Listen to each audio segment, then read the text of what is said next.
Oye, mozo, ¿qué te pasa? ¿Qué te apena? No lo entiendo. Porque lleves esa cara todos los días que te veo.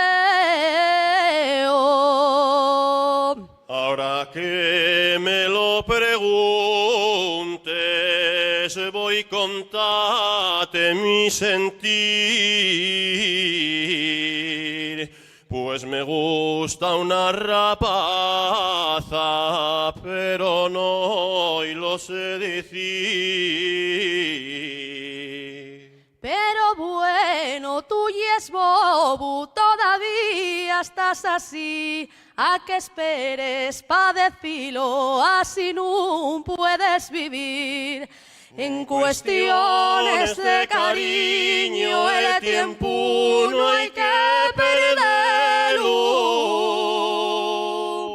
Cuando hay un amor sincero, no se puede poner freno.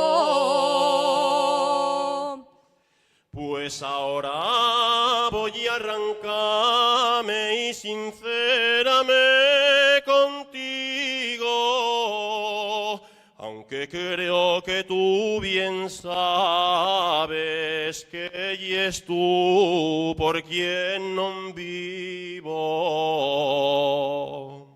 Esperaba estas palabras que me llenen de emoción, pues tampoco yo vivía sufriendo por este amor. En cuestiones de cariño el tiempo no hay que perderlo. Cuando hay un amor sincero no se puede poner freno. No perdamos más el tiempo y vamos a disfrutarlo. Por fin llegó este momento.